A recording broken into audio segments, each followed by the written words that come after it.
Does this sound familiar to you? You're on a sales call, everything is going great. As soon as you drop the price, they are all full of doubt, hesitating. Is this the offer for me? I'm not sure. This is something that's very common. So rest assured, you are not the only one going through this. And a lot of the times you end up thinking it's the money objection.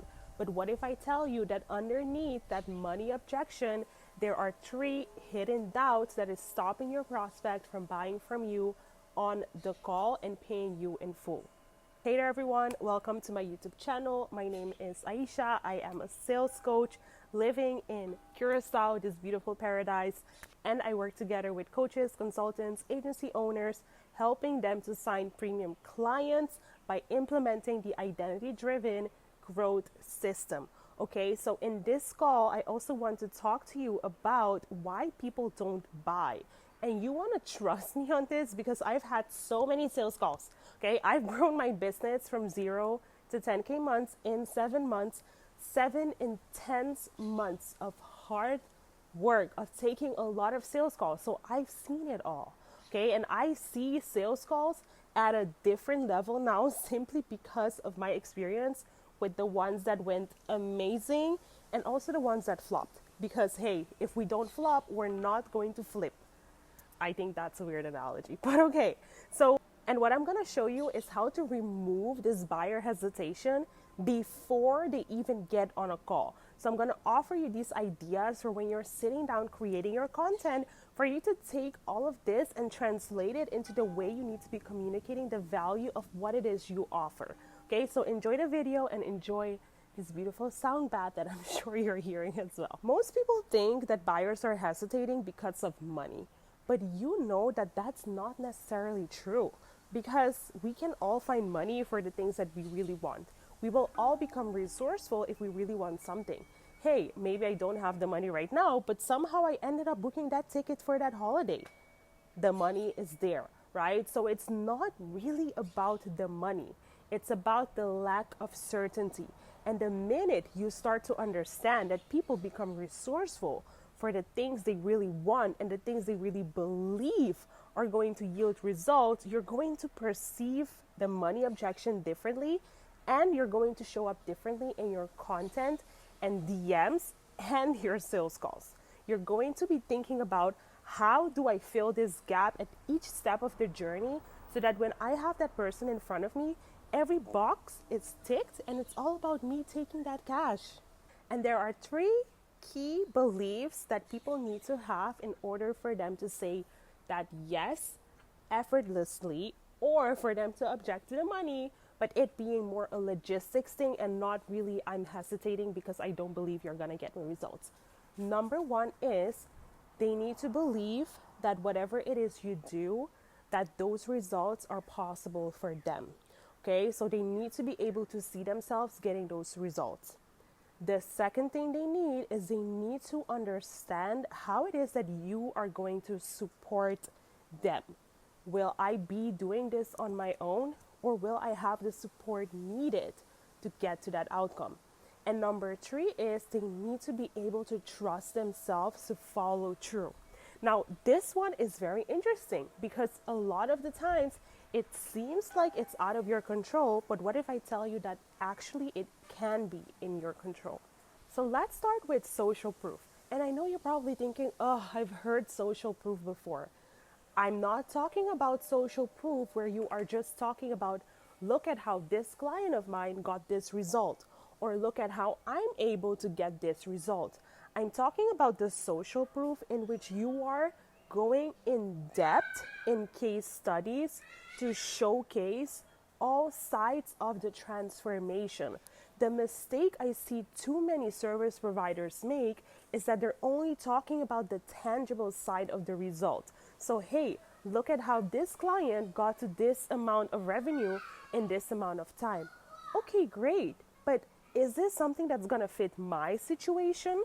So what you want to show is you want to also talk about the before. So what was the situation before, and what were the steps that that person took? When I'm talking about steps, I am also talking about from different angles. I'm not just talking about the logical things. I'm talking about the mindset shifts that were needed for them to go through that transformation. Because in high ticket, whether it's coaching, done for you offers, etc., it's more than just implementing a strategy. A lot of the times, it's also about a new identity that needs to emerge for that person to receive the transformation that they want. So, when we're talking about social proof, it's important that that person can see themselves in the current situation and can also see different angles of the transformation and not only hear about the outcome. For example, instead of saying, "This is how my client lost 5 pounds," say, "This is how my client lost 5 pounds after they were really doubting if they could follow through implementing the health habits because they have failed so many times and again and again." Why is that key? Do you see the difference? In one of them, I am not giving the context. When you're able to provide context, it's more in depth and people can feel more assured that they're also going to get that result. Number 2 is a lack of visibility, a lack of transparency of how they will be supported.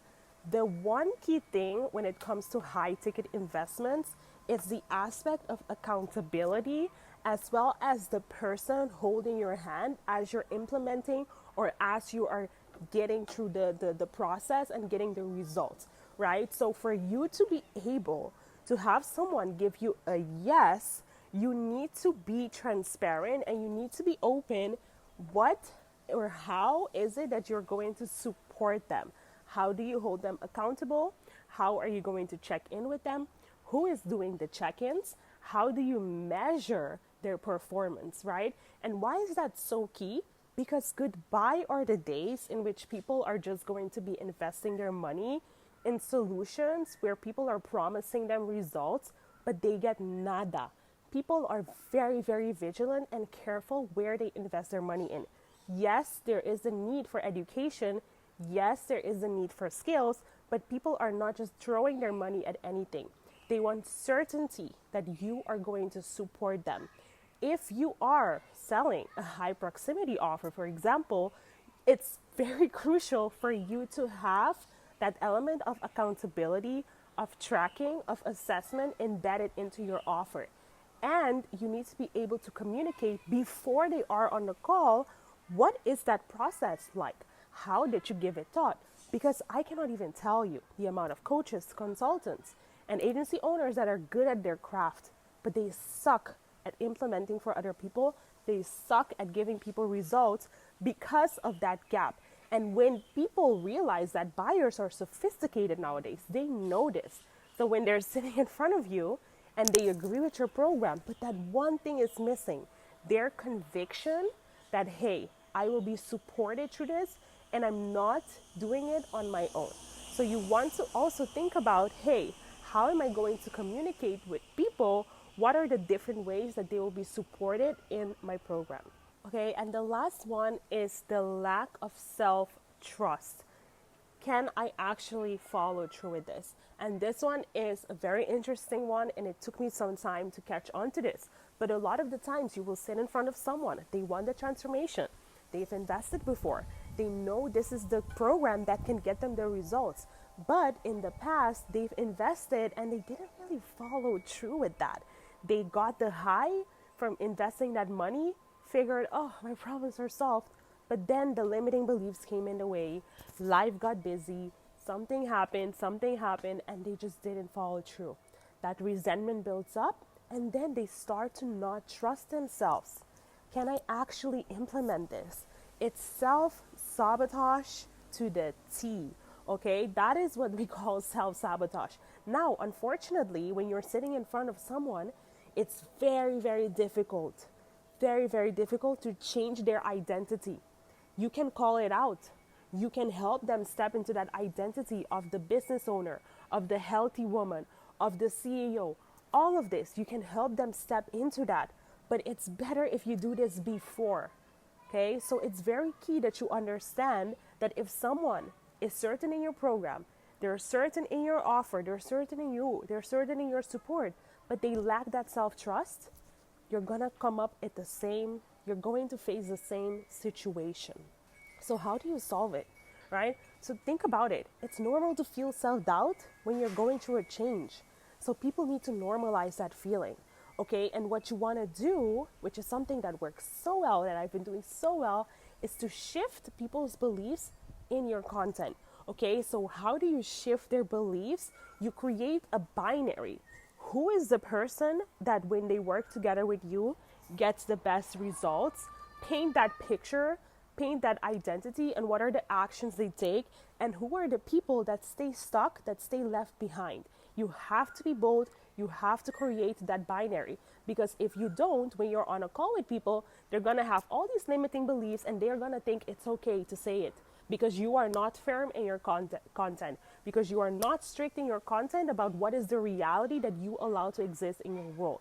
So for you to be able to help someone easily step into that when they're on a call, your content needs to do the heavy lifting of showing them that it's possible to take on a different mindset, of helping them shift their beliefs around whatever is stopping them.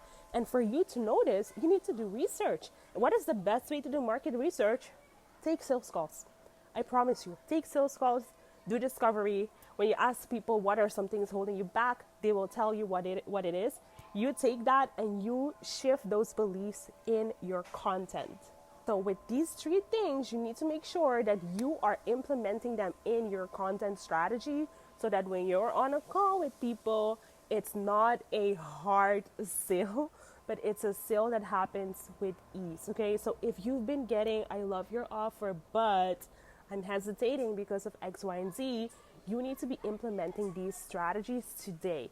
And if you loved this training, then I invite you to join my Facebook group where I give daily tips and also weekly trainings on how you can sign high ticket clients organically through content, simple DM strategies, and the sales call and mastering objections. Thank you so much for watching, and I'll see you in the next one.